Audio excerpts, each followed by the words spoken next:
Session Blood. Hello everyone and welcome to Session Blood episode 27. And yeah, I feel by the time people are watching this, it's going to be, 1, 2, 3 days out from the calling weekends. Yeah, it's getting really close. It's getting close. I'm getting those pre-tournament jitters already. Yeah. But yeah, it's super cool. And so on that note, because the calling, it's not just the calling. Right, it's a 3-day fab extravaganza, you could say. Yeah, so there's basically 3 tournaments back to back to back. So on the first day we have Team Sealed, which I believe is the only kind of legal format that you can play Crucible of War in limited. So yeah, basically there's 3 players in a team and you get 6 packs of Welcome to Wraith, Arcane Rising and Crucible of War. You construct 3 decks out of that and then separate the rest of the cards as the kind of like sideboards among the players. So that's going to be really fun. And then we have the Arcane Rising Sealed, which is an event that I feel it's kind of, you know, in the shadow of the calling, you could say, but it's a really cool format for me, especially because I haven't had a chance to play limited at such a high level tournament. We had the limited callings in the past, but this is a big one. I mean, yeah, great prizes for that one as well. And that's a good point because Carol and I, we sort of came in just after all the first round of callings, right? So we missed the Welcome to Wraith sealed callings, which, you know, super competitive in the early stages of the game. But I think Carol was saying actually to me, we were chatting before the podcast today, that he's totally right. The sealed event has kind of flown under the radar a bit. It hasn't got a lot of coverage, but there's these crazy good prizes on the line, like a gold skull cap for first, I think. Yeah, and the whole top 8 gets a cold foil Ira as well. Yeah, and like that's a really valuable card as well. And also there's PTIs on the line, so invites, I think, you know, things like Worlds and other as yet unannounced events and stuff. Yeah, so the PTIs, that is a prize that at the moment, I feel as a prize itself is flying under the radar, but in the future I feel like this is going to be a really important thing. You know, as the game grows, getting an invite to any of the high level tournaments, you know, at any point you can take that PTI, that, what does it stand for? A professional tournament invite. Yeah, so it's the things like Worlds, Nationals callings, you know, the events in the future as well.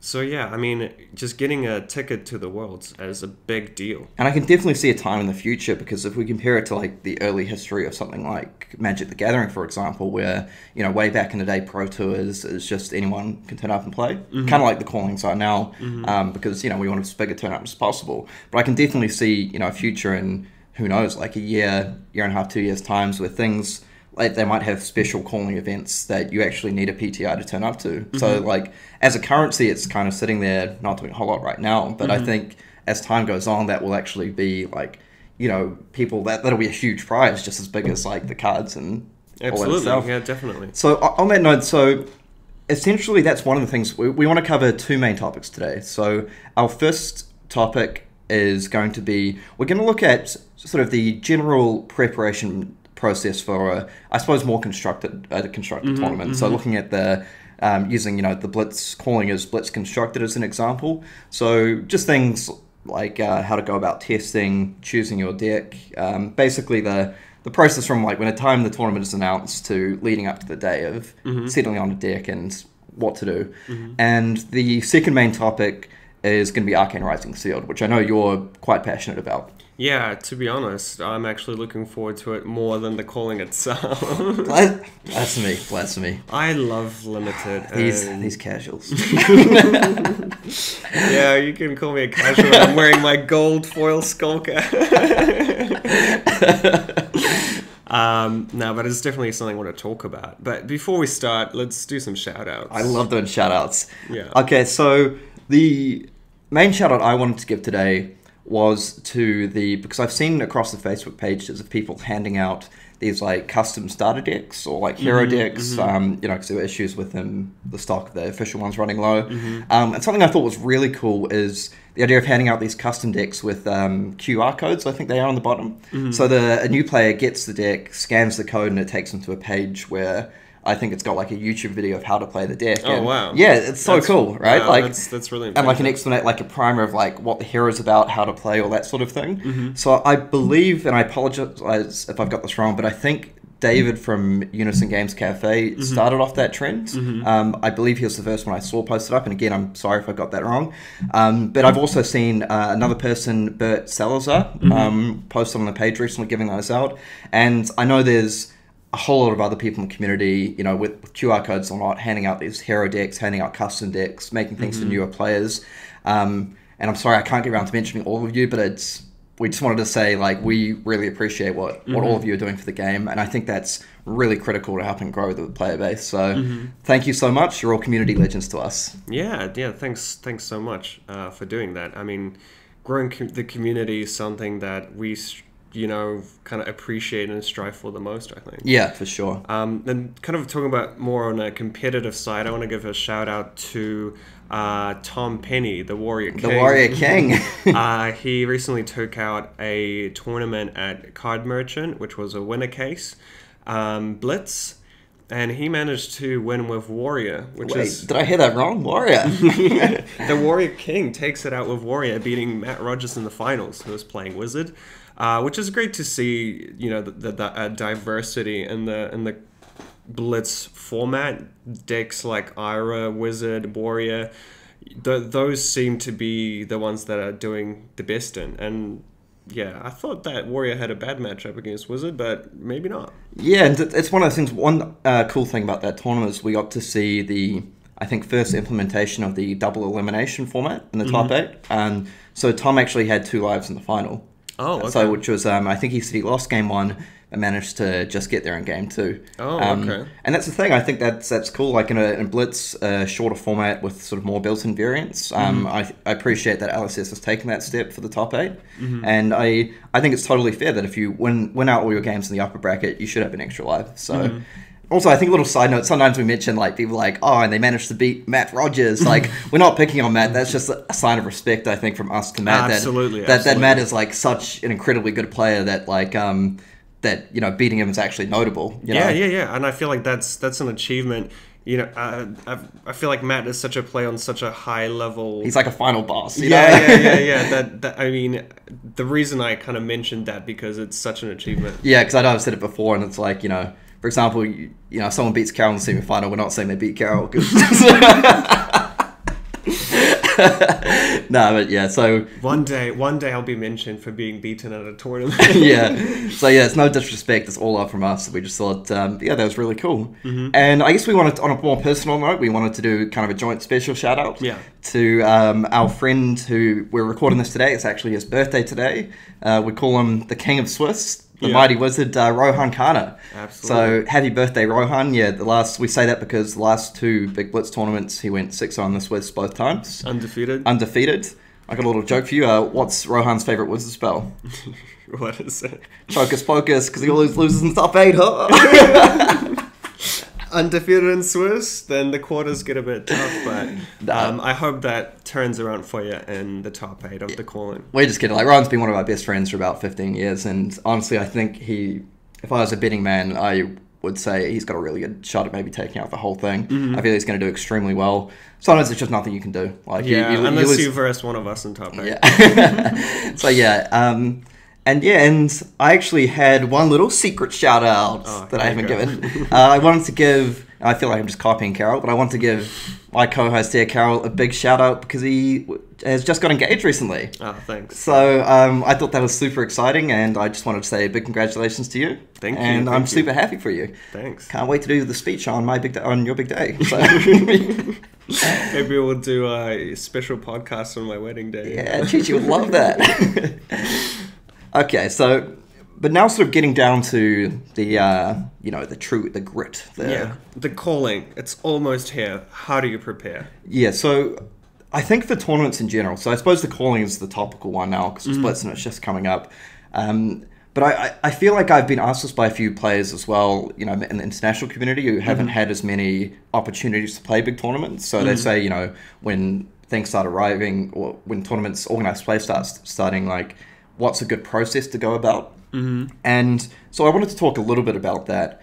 And I think you can break it down into like stages a little bit. So first of all, when a tournament is announced, like, I mean, very obvious really, but you just want to be aware of like the format and like what's going to be legal in it. For example, like when Nationals was announced in New Zealand, we were still playing, I think, without Crucible of War, but we knew Crucible of War was going to be in it. So yeah, there was a major thing is that for the New Zealand Nationals, Crucible became legal 3 weeks. It was a really short time Something like that, yeah.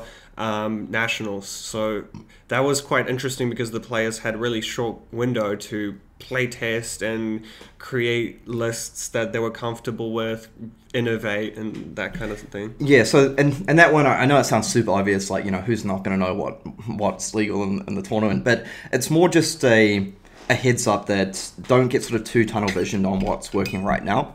And I know in saying that at Nationals, like, you know, Dash mid-range was very good before Crucible and was also very good after Crucible. But I think certainly decks like Brute, which were decent beforehand, but got a lot better after. We had like the version that we played. We had the version that that two players, Jason Long and Isaac Olsen, were playing a Mandible Claw style Brute that sort of, I think, caught the field a bit by surprise. Really strong deck.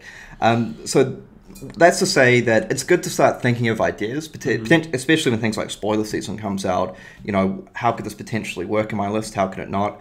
But I would very much caution, like, don't get caught up into what decks are really good now. Therefore, I'm just going to, like, you know, I'm, you know, purely a Warrior player, for example, and no matter what, I'm just going to see what cards go in my Warrior deck, and that's that. You know, Yeah. like, so it's trying to, and it's not necessarily a bad thing if you want to play a class you're good at, but it's more just saying try and look at the wider format and don't try and look at it in isolation. What can go in the current decks now? Just look at what potential like new strategies does this format open up. Yeah, and a great example of that is the first Road to Nationals where Crucible was legal. Jason Long did a great job of identifying that all these Warrior players were going to be kind of like cherry picking the new good cards to put in their lists, and he identified there's going to be a lot of Warrior and not many kind of setup decks, and he decided to go Ninja Control and just dominated the format. Yeah, and that was, I think, like a really classic example of excellent metagame sort of identification, really. Yeah. So, because just like Carol said, he saw he predicted what the metagame would be like down there. He chose a deck that ultimately, I think, once the metagame evolved a bit, it didn't quite have a place because it struggled with some other decks. But on the day, you know, there was a Gold Legendary on the line and like and all these other prizes, and he chose the Ninja, and I think he just absolutely dominated. Like, he did really well in the Swiss. I watched a few of the games in the top 8, and it just seemed the decks just had no answers for what he was putting down. So that's, I suppose, the baseline. That's just the thing to keep in mind. But I think more importantly is once you know all that and you're playing in a metagame, is first of all, once the field starts to shake out a bit, because, you know, there's always tournaments leading up to the big events, is you really need to identify your gauntlet of decks that you know are going to show up in large numbers. So I think for the calling, for example, we've probably said this multiple times already, but you know you're going to be playing against Ira, you know you're going to be playing against Kano. And there's other decks as well in the format, but I really think because, you know, everyone, you know, they have their daily lives. You only have a limited amount of time to test and play Flesh and Blood, and actually, so using that, you know, you want to work smart, not hard. So that sort of thing. Exactly, yeah. You really want to allocate your time efficiently. So if you have a cool idea for a deck, I think, you know, first of all, just play it against Ira. Yeah. And because there's no point. I mean, of course, if you're like preparing seriously and you really want to win this tournament, there's no point you playing this deck against like your friends' like fun Data Doll deck. For example, I'm picking on Data Doll because it's really tough to play. Like, you know, your friend's Data Doll deck, or, you know, someone's like a Ranger deck that's more sort of built around a fun combo rather than a seriously tuned deck. Because if you're playing, you know, if you have a 3-hour gaming session and you play against 4 random decks that you're never going to play in the tournament, then you've got this deck and you think it's doing quite well. And then the results don't really give you much information. They give you no information. Then you go to your armory and you maybe go sort of 2-2, and now you've used up a full testing session plus your armory, and you've kind of learnt nothing really. So I think it's really important to identify the top decks in the format, and run your deck against those decks first. Yeah. And it's not to say, like, give up. Like, you know, you could go 0-4 against Ira, but while you're playing against it, you kind of identify why the deck is beating yours. And, like, okay, this is the wall I'm running into over and over again. So maybe if I change a few cards, change up my strategy, change the way I play the game, I can actually do it. But I think it's very important to see if your deck has game against the best decks first. Yeah. And then you can go on to test it against sort of maybe some of the more fringe decks that will turn up as well. But yeah, I just really strongly believe that you don't need a tunnel vision and say, like, I'm only going to test against Ira and Kano, but that should sort of be like a precondition for playing your deck. Like, yeah, and I think that's the kind of like difference in mentality, is that you don't want to go into, you know, you want to shift basically your deck building from, hey, I've got this really cool idea for a deck, to I'm going to build constructed list that I think can beat Ira or Kano. And I feel like kind of build the list with that intention to beat those decks that keep on winning, rather than being like, I have a cool idea for a list and let's see how it happens. You know, I feel like even when the construction of of your deck or chosen class, have that in the back of your mind, being like, can this actually win against those two decks? Yeah, I think that, rather than just saying, I'm going to try this, see if it works in general, you say, just like you said, you're building a deck, how is this going to beat Ira, how is this going to beat Wizard? Like, can I afford to include a few tech cards in here, like cards that are good against Kano but terrible against Ira, or vice versa? Is that going to weaken my matchup, or is it going to make it stronger against the rest of the field? Those sorts of things, and then once you have that, and ideally, you know, if you've got a testing group as well, I say it always pays to just get someone to, like, train up on those decks. So ideally you have a player wanting to play, say, Ira and Wizard at the Calling or something anyway, and then you can play against someone who's actually really good on the deck, because it's also, you can also get sort of false positives if you just ask your friend who's never played Wizard before. It's like, hey, here's this Wizard list, I'm going to play against you. And then you win. And then you win, and you're like that's Kano matchup sword. That's Kano tick. Like, and then, and same for Ira. Like, Ira, it's an easy deck to play, but like yes, it's the baseline strategy is fairly simple, but there's a lot of, like, little small traps you can do in Ira that, like, if you're not an Ira player and the other person's not an Ira player, they might be making mistakes that both of you aren't spotting. And then, like, a top-level opponent at the tournament is not going to make those mistakes. And, yeah, so I think while you're testing as well, particularly, I think you should play a bit more leniently. Like, if someone, like, if you make a mistake or your opponent makes a mistake, just let them take it back. Yeah. And because, like, the thing is, it's not like, I won this game in testing, like, yay me, I'm 1-0. It's like, oh, I won this game in testing because my opponent made a critical mistake here, and I didn't let them take it back. Yeah. And, like, yes, sure, in a tournament, players are going to make mistakes. That's part of the reality of the game. But you really want to be testing it against, like, the best version. The best version. And the same goes for testing on a play or draw. You know, after... Maybe on the first game, it's really fine to roll the dice and see who starts, but you want to alternate it and see how the matchup plays out from both starting and going second. Because if you keep on rolling dice and winning the dice roll in a matchup that you're actually favored on the play, and you keep on going first and keep on winning, then you might also get a false sense of security that, hey, you know, this matchup's easy. Whereas, like, it could be a completely different game if you start second. Yeah, because the thing is, like, you could just win, you know, 4 out of 5 dice rolls, and then you, like, you know, you go 3-2, but that's only because you had the advantage going first. But also importantly is that it actually forces you to know, like, do I have to play the game differently going first or second? And actually, and even, like, another level on top of that is that if you play a 10-game series going first 5 times, going second 5 times, it lets you figure out, like, if your deck is better at going first or going second. Yeah, because that's something that is quite omitted a lot of the time. Players tend to just assume that, hey, I'm playing first, I get to maybe drop a potion, put down an arsenal. But sometimes if you're playing like an aggressive list or something, it's actually beneficial to go second, to be the first one to put on pressure on your opponent.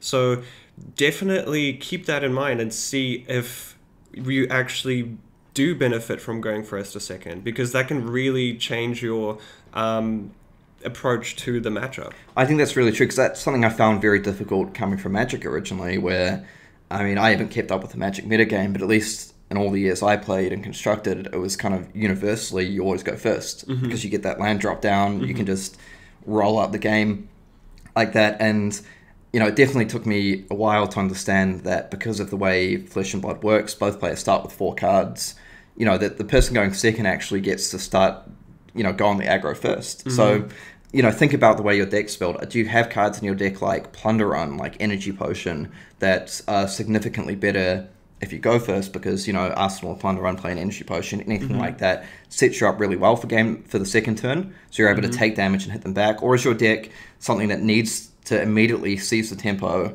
on your first aggressive turn so you can keep running it through?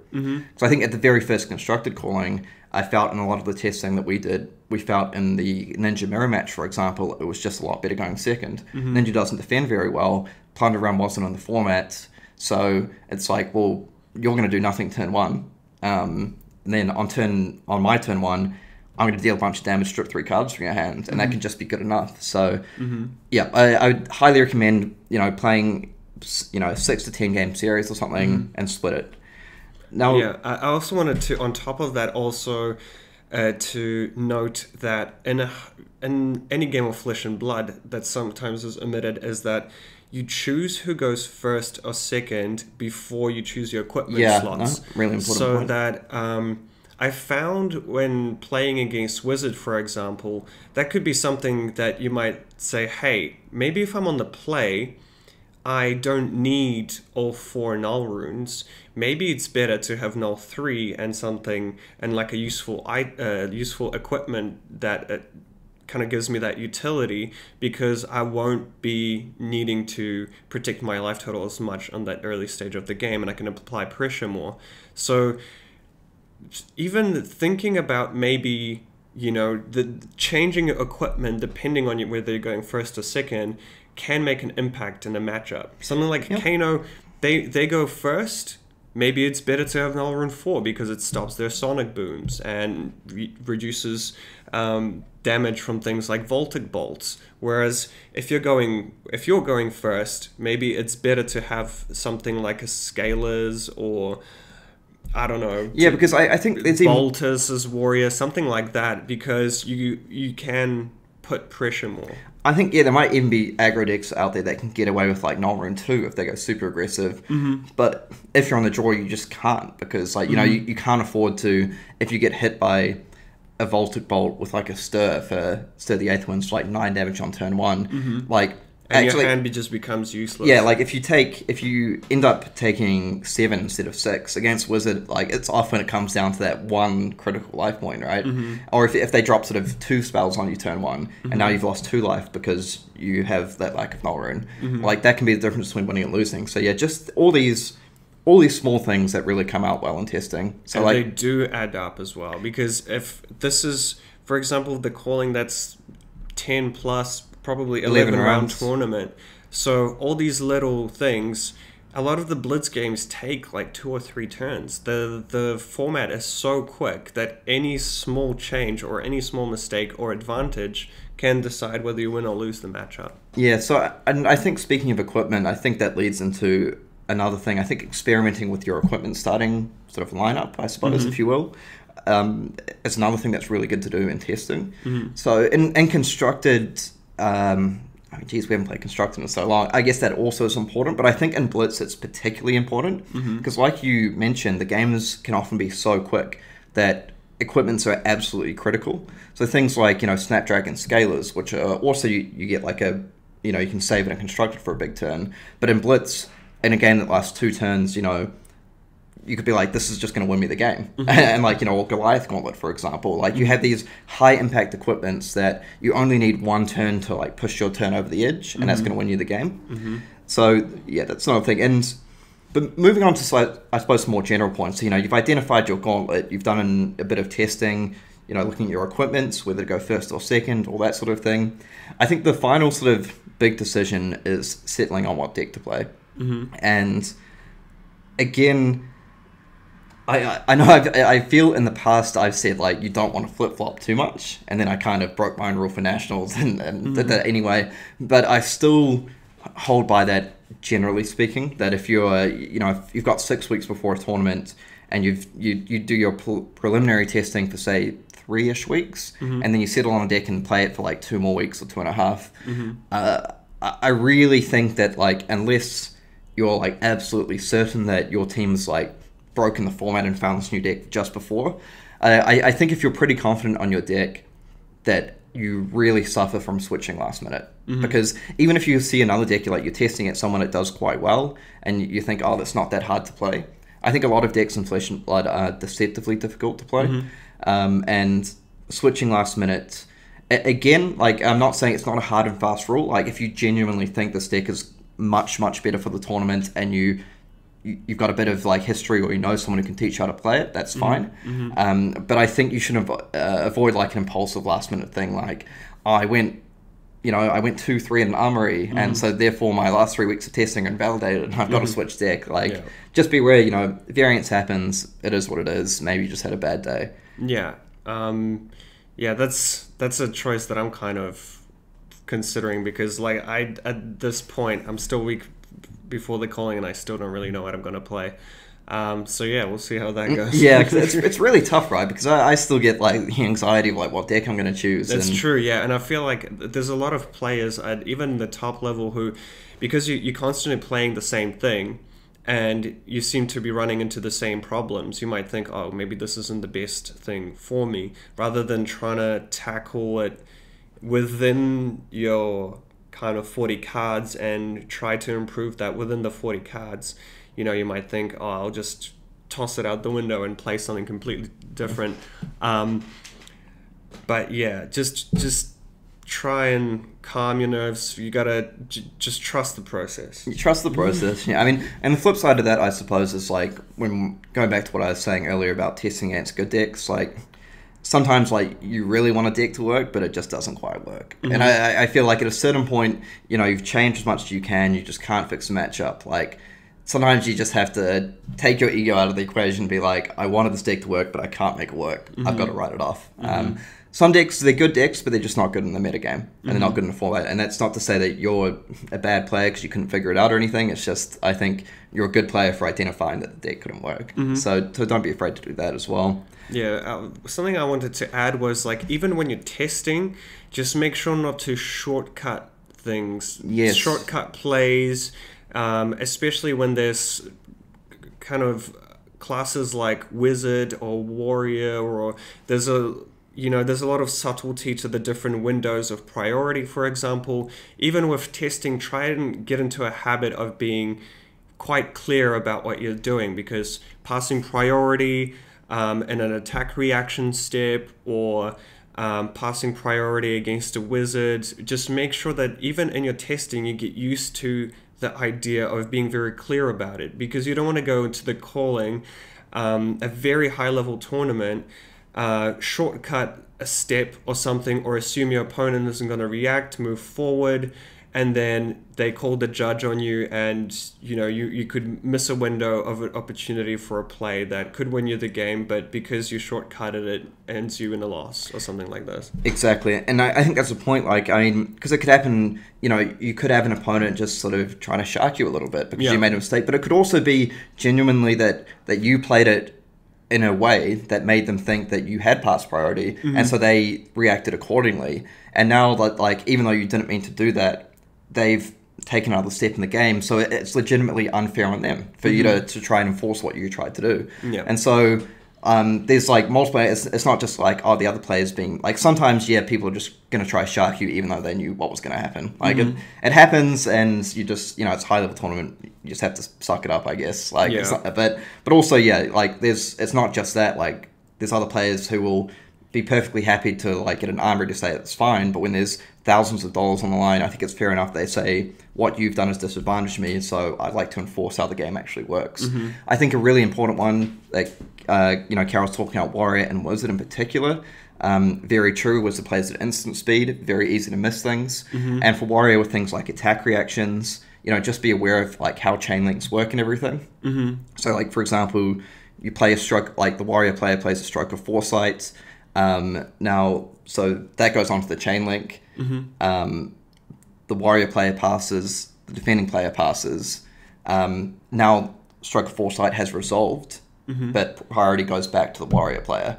So it's not that like both players pass priority, bam, straight to damage. It goes like back to them. So With something like Sing Below, you play Sing Below as a defense reaction, and you start using the ability. For example, there is a window there where you can, where the sync is still on the chain. It has been played, it hasn't resolved, but there is still a point of priority between the two players when that happens, which can make a critical change if your opponent chooses to do something like an attack reaction before you draw your defense reaction. Something like this can change the how the game plays out. Exactly, because if your opponent plays Sink Below and then you immediately follow up with an attack reaction before they've resolved it, they can be like, wait a second, like the Sink has to resolve first. And now that you've like shown that you have an attack reaction, they might be like, well, I wasn't going to dig for a second defense reaction, but now I will. And there's things like with Reprise, for example, which is like a really, I think, common one as well, that like if you, for example, a warrior player attacks, right? And then I play a Sink Below, and then the warrior player decides to play a Glint the Quicksilver. Like what happens here? In Armory, usually, it's going to be, well, the guy played a Sink Below, so now the Sink Below is a blocking card, it all resolves, I get Reprise. But actually, if you're not paying attention to priority windows, what actually happens in this situation is they've played Sink Below, the Sink Below has not resolved, so I play Glint the Quicksilver, resolves first, no Reprise, because I have a block with a card. So and then the Sink Below resolves, you get to use the ability. Yeah. So it's just, we won't go on and on about rules, but I think like when you're testing, if you're unsure about something, just ask someone, like ask, post on the Flesh and Blood rules page on Facebook, or, ask a player in your local scene. If you're not confident about them, ask on the page. There'll be people who are very happy to kind of set you right. Because I think the calling is going to be hard enough. Any high-level tournament is very difficult, very stressful. You don't need the added uncertainty of not knowing how interactions work. It's like, it would be devastating to lose your shot at top 8 because you shortcutted something or you missed something out. So yeah, exactly. And when it comes to kind of more general tournament advice, always bring snacks, always bring water, always drink water, stay hydrated, have a big breakfast beforehand. It all makes a difference. Something like the calling is 11 rounds. If you don't have something to eat after 3 hours, you're going to fatigue physically. And that's just going to affect your game. You want to stay optimal throughout the whole day. Take breaks between rounds. Utilize that space. Make sure you're fed. Don't let it's so easy to be so stressed out that you don't even think about stuff like that, where it actually makes a huge difference. Yeah, you don't realize that all the adrenaline, you don't realize how much the actual like hunger and thirst of dehydration is affecting you. Like, just be aware of like where the tournament, is there going to be a lunch break? Like, are there food places nearby that I can get food? Is it just get lunch in between rounds? Like, my favorite story about that is the very first constructed calling, which we played at, is that, so I made the top 8 and it's getting later on in the evening.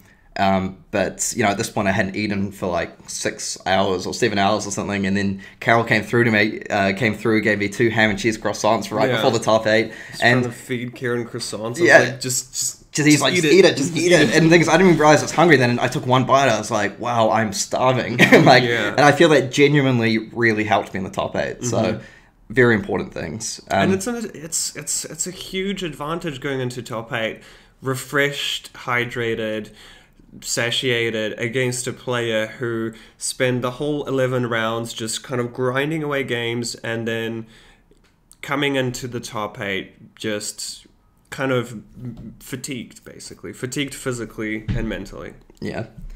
So I think that's generally all the points I wanted to go through. So just, identify your gauntlet, test your decks, try not to flip-flop last minute, just be really aware of rulings and how the rules work. Try get into the habit of not shortcutting, like you said, like that. And again, we say like let each other take back mistakes, but also only to a certain point, I think, when you're testing. So you do it to get an idea of results, but then once you've got that really sorted, if you want to play serious testing games, if you're playing against your friend, you could even say, we'll play a best of 3 series and the winner gets a pack or something. It doesn't have to be some like high roller thing, but just something so there's like something small on the line. Yeah. So like things like Tunic triggers, if you're playing Tunic, like if you get into the habit of Like, okay, I draw, I play this, oh, I forgot my tunic, I'll tick that up. Like, that's not going to fly at the calling, you know? Exactly. So yeah, just all these small things, I believe, you put them all together, you give yourself actually a really good shot at doing well. Yeah. But anyway, I suppose we'll put that to one side for now, because I know you're really excited to talk a little bit about Arcane Rising Sealed. And yeah, I'm keen to hear your thoughts, because I feel we have a few different thoughts on the format. So yeah, do you want to kick off so with this? The key about Arcane Rising Sealed when you're going into the tournament is to make sure you open an induction chamber. Nah, it's one of those cards that's kind of the well-known, impactful bombs, you could say, in the format. And it's something that we've seen time and time again online, people being like, this card is great and constructed, but it's broken and limited. And it's something that, especially in kind of casual situations, you see everyone who had an induction chamber managed to top 8. All you have to do is just block, use blues, shoot them with the pistol time and time again. And I feel like this is something that many people are kind of hesitant when it comes to the format. But I feel that there is hope. Yeah, because Cal and I differ a little bit. I mean, not massively, but if I'm going to play devil's advocate here, I feel like induction... And the thing is, I feel like I don't have a ton of Arcane Sealed experience. But to me, induction chamber just seems like really, really good. It just feels like a big mountain to overcome when your opponent starts the game, they flip over an induction chamber, and you're just like, damn. Because in Arcane Rising, it's a format very different to Welcome to Wrath in the sense that there's not strong weapons that can come in for consistent damage. So in Welcome to Wrath, like, every class has like a pretty good weapon. So Ninja has your 2 Kadachis, which, chip for 1/1, actually very, very annoying to deal with when you start with 20 life over the course of a game, and with not that many cards in your deck. Brute's got a 2 resource hit for 4 Romping Club that's worth chipping through 1 damage. Like, Guardian, Anathos hits for 4 or 6. Warrior, the whole class is built around the weapon. And then you look at Arcane Rising, and you have a bow and a crucible. Yeah, you have a ranger bow, obviously can't do damage. Crucible and wizard, which obviously can't do damage, and then you're just left with Viserai, whose sword hits for 1, unless you can pump it up with like another effect, which uses up cards. Yeah, which uses up cards. So its baseline is 1, and then you have a dash with actually the strongest weapon. It hits for 2. So a little bit long-winded of me saying that there, but I just feel induction chamber starts in play. Now it's like, damn, they've got like a 2 resource weapon that hits for 2/2 every turn. Yeah, and I think it kind of creates a very consistent, very hard to deal with situation where you're just getting hit for 2 twice per turn, and you're either blocking it up and then not being able to put pressure back on your turn, or just consistently taking damage, which I think the thing about Arcane Rising, I feel that the skill of the format comes from utilizing your deck the second time you draw the cards. Very much so in Wizard, and Ranger, and Dash, because what all 3 of those classes do is utilize the top cards. With Azalea, I feel like kind of setting up your deck is actually the skill in that class is to put on aggro, but at the same time be constantly mindful of what you're putting on the bottom to late game be able to actually utilize Azalea's ability appropriately and shooting those dominated arrows. Same thing with Dash. I feel like it's really important to, in a sealed format, you probably get a maximum of 17 class cards. I don't think you would get more than that. And on average, you'd get 14, 15, which means your boosts are 50% of the time. But if you go through your deck and you block with or use up the generics and stack up those things, it can be a great finisher at the end. Same thing with Wizards. Kano's ability is just so powerful when you know what's on top. And I think all 3 of those are a great way to overcome Chamber, and where you're basically getting grinded out for little bits of damage. You have that great opportunity to, they don't have any on hits. You can take 2 damage here and there. You can block up with your hand, but you can constantly stack up that bottom base of your deck, and then remember that, and then just push through with either dominated arrows, spells for wizard, or just boosts with dash and just really go wide. Basically, I think the format, you really want to identify key cards in the pool that you open and the deck that you decide to play. I feel like it's really crucial to get away from that mentality of, I'll draw 4 cards, I'll use 2 cards to block with, and then use, attack for 6 or 7 or something with my other 2 cards.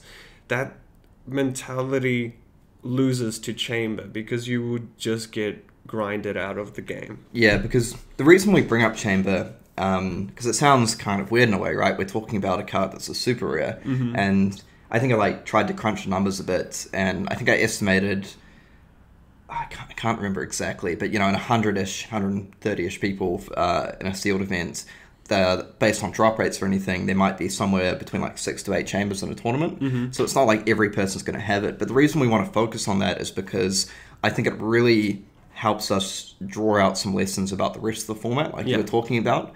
Like having a 2+2 damage, attack that you can do on your weapon every turn is very, very good in a lack of weapon format, but it's not absolutely game breaking. And if you think about ways to beat Chamber, it actually really helps you win other matchups that might be kind of difficult. Yeah. Like when Carol talks about not playing your 4-card hands over and over again, which we talk about in Constructed as well, but in Sealed, when you might have 30 to 35-ish cards, it becomes really important. Like if you're playing Ranger and I'm just going to run out all my arrows, like put an arrow in Arsenal, shoot you. Block 2 cards, put an arrow in Arsenal, shoot you. Like if you do this over and over again, you're basically going to lose most of your games because the other person knows, like, well, this is what your deck does, and when you run out of arrows, then you can't win because you just have your bow. Yeah, exactly. So you really, and it's the same thing for Wizard. If your opponent sits down and rolls out Arcane 3, maybe Arcane 2 would be more of an average. So like runs at Arcane 2, like it's, if you just simply play out all your spells thinking like, okay, well, this one's going to deal 2 damage after they block. This one's going to deal 1 damage after they block. Like, you might look through your deck and realize, like, I literally do not have enough damage in my deck to kill them if I do that. Like, you really need to be... so we talk about this in strategies to, like, beat Induction Chamber, but you can also translate these to, like, any game, like any slightly difficult matchup. So that's the reason why I just want to point that out. That's the reason why we use Induction Chambers as boogeyman, because I've talked about before, like the trial by fire, like playing against like the best version of your opponent's deck, like their best draws. So if you can think about how you would beat that in your pool, I think that's going to serve you really well in a tournament, how to beat someone that would otherwise be quite difficult for you. Exactly. And I feel like it is... The whole induction chamber comparison is quite relevant because, as you said, there's going to be between 6 to 8 players that actually have chambers. And if you win your first 2, 3, 4 rounds, chances are you will start versing people who have been defeating players by the sheer strength of the chamber. So then in the higher level rounds, round 4, 5, 6, you most likely will start versing players with chambers. And so it's a good thing to know how to beat that in order to qualify for the top 8. Because I think, am I right in thinking you played a sealed one time with sort of 8 players and someone opened, and didn't you beat someone with Wizard who opened an induction chamber just by... I played a draft. And I went, that's right. Moonwish Sunkiss. No one else was drafting Moonwish or Sunkiss. So I went Moonwish Sunkiss Wizard. And... yeah, basically my whole strategy was to gain life, block, and then set up a huge turn with something like, I think it was an Aether Flare into a Voltic Bolt. Red Aether Flare into a red Voltic Bolt. And my whole strategy was basically chip away throughout the whole game, block up, save myself as much damage as possible. And then at the very end of the game, I knew where those 2 were, and I was able to KO twice, and then play them both and basically shoot my opponent for 4. And because they would have tapped out because I never used Kano throughout the game, was able to deal 4 damage, then 10 damage, and finish the game off. Exactly. I think one thing would you agree about Induction Chamber, because actually I'm coming around more and more. Because before we started, I was like, Carol, we're going to talk about this, and I'm going to disagree with you. I think Chamber is still pretty busted. But I think one thing, what you say about Chamber is that it really, really raises the floor of your deck, but it doesn't raise the ceiling of your deck by Absolutely, that much. yeah. Like, I mean, if you have it's a very static advantage that you have in play constantly, and it really punishes players who are kind of playing the hands that are dealt with and trying to make the most of that. I mean, you can set up even a 5-card hand, and then your opponent spends their 4 cards just blocking, and then you get through like 2-3 damage but lose all these threats.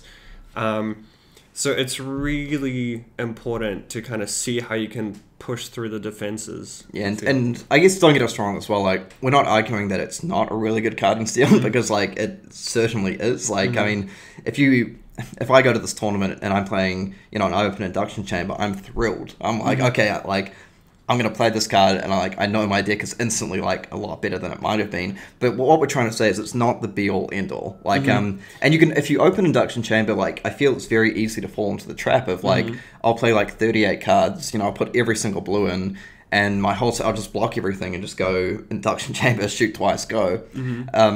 But yeah, there is more to the game than that, because I mean, if you look at it, if your whole strategy of your deck is I'll deal 2+2 damage every turn, like, and you're not thinking beyond that, I feel you're going to lose like a good player who's playing something like, you know, Runeblade or like really well, or like or Ranger that's setting up like dominated arrows over and over again. And I feel like I talked about the 3 decks that utilize the top of your deck quite significantly. Runeblade's advantage against something like the Chamber is stacking rune charms. You can go above a single big 4-card turn. You can stack up to 5, 6, maybe even 7 rune charms, and then do plays like a rune flash, and that's 1 card that automatically deals 10 damage.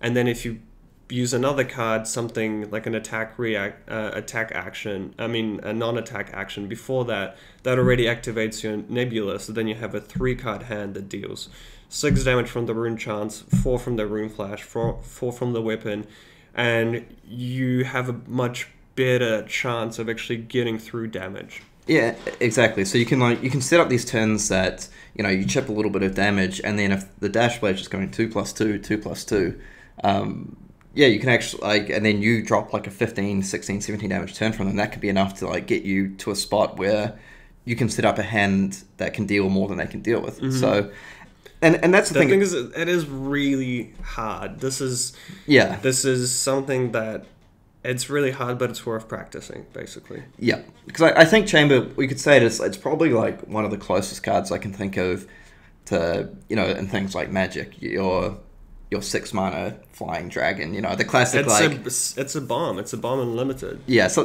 like it's a classic one, and the fact that like it starts in play is, I think, what makes it so incredibly good. Like, it's not like, oh, they'll draw it at some point, then I have to deal with it. It's like, nah, mate, that's every game. It's right there. But yeah, so I guess using induction chamber, like, yeah, we wanted to use that as a baseline to talk about some of the strategies, but we're also talking beforehand about just some basic rules, I think, or basic ideas when you're playing Arcane Rising Sealed. And I know one that you mentioned to me was that you want to count your opponent's deck at the start of every game. And did you just want to run through what you meant by that? It's a format where obviously the weapons on themselves are a bit weaker than the Welcome to Wraith counterparts. So because of that, every card in your deck actually counts. So unlike probably other trading card games, it's actually can be advantageous to go above the 30 card minimum. So it's actually really important to know how many cards your opponent has. Let's say you play a very aggressive dash, you don't have a chamber, you just want to spit out as much damage as possible against them.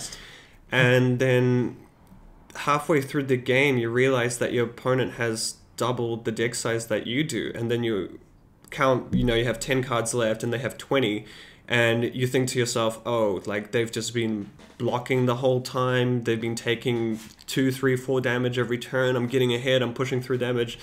and then you just start drawing all your blues that you've been pitching to play your cards, and the game's over. So I feel like it's really important to know what your strategy is going to be going into a game before the game starts. So you could play a Rune Blade that just blocks and just attacks for one with the weapon. If your opponent has 30 cards and you have 41, then your blocks will actually could be enough to eventually fatigue them out and win the game. Because I think I'm thinking of something like a Rune Blade versus Ranger matchup. That's probably like quite a good example of that, because I think it's two decks that we've talked about for Rune Blade before, for Viserai, how your cards that generate rune chants, it's definitely like a cost in terms of the size of your deck. Because if you generate 3 rune chants on a turn and then you attack your opponent, say for 6, like an Amplify the Arcanine with 3 rune chants down, so you're dealing 6 plus 3 damage. Now if they block with 2 cards and then pitch to prevent those 3 rune chants, then that's effectively turned into like a 2 card for 2 card trade. Because you've used 2 cards to block their 1 card, but you've pitched the card that's going back underneath your deck to deal with the 1 card that they've used to make the 3 rune chants.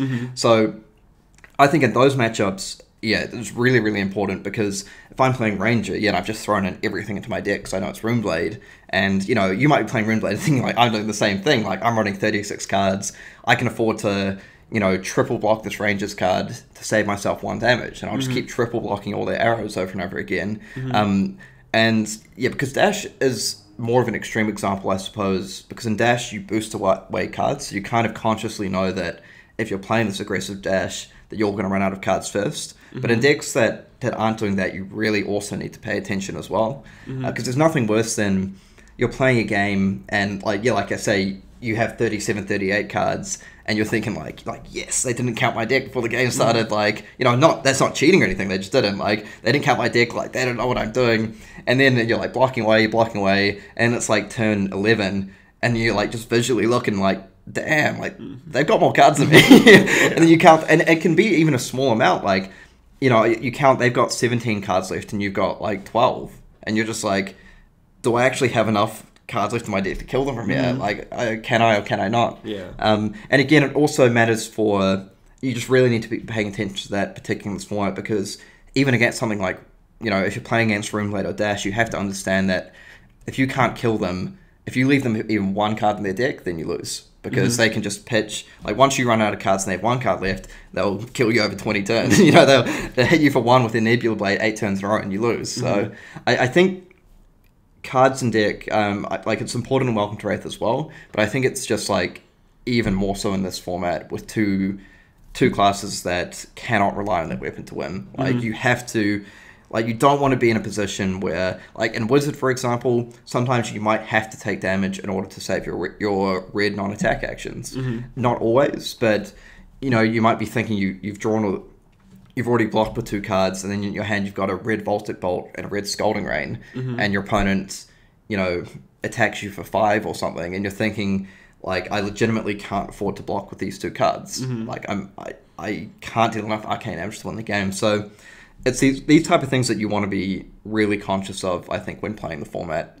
And I think, like you said, I feel for most classes, you probably want to play more than 30 cards, like maybe with the exception of Wizard if you've got like some particular setup or combo you're going for.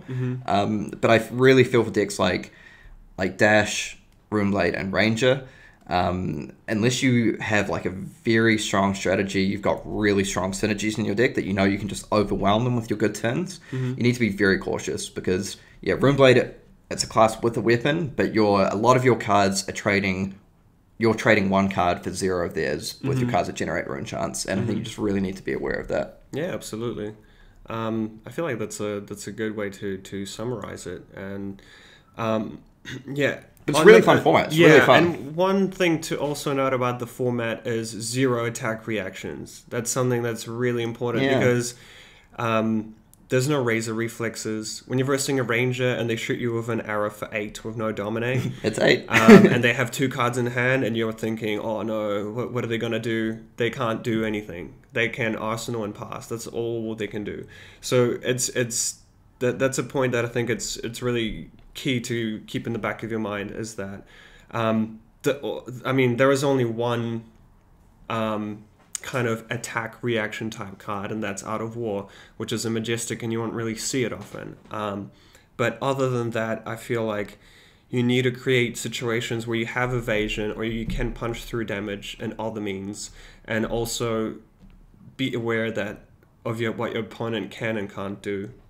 Yeah, I think that's, and also bear in mind when you're looking at things like defense reactions as well, like are they, I mean, a lot of the time you might put them in anyway just because it's like a generic good card, but just be aware that of like, you know, the strength of it in your deck. If you're playing something like Dash, for example, it might not just, I mean, something like Fate for Scene is good that because it opts, but like, you know, you might want to be worried about putting that third or fourth Fate for Scene in your deck, because the defense reaction, you know, if you have a yellow Fate for Scene, for example, like, yes, you can play it from Arsenal, and yes, it can stop Ranger's Dominated Arrow, but against a lot of decks, like, that could just be another card that blocks for 3.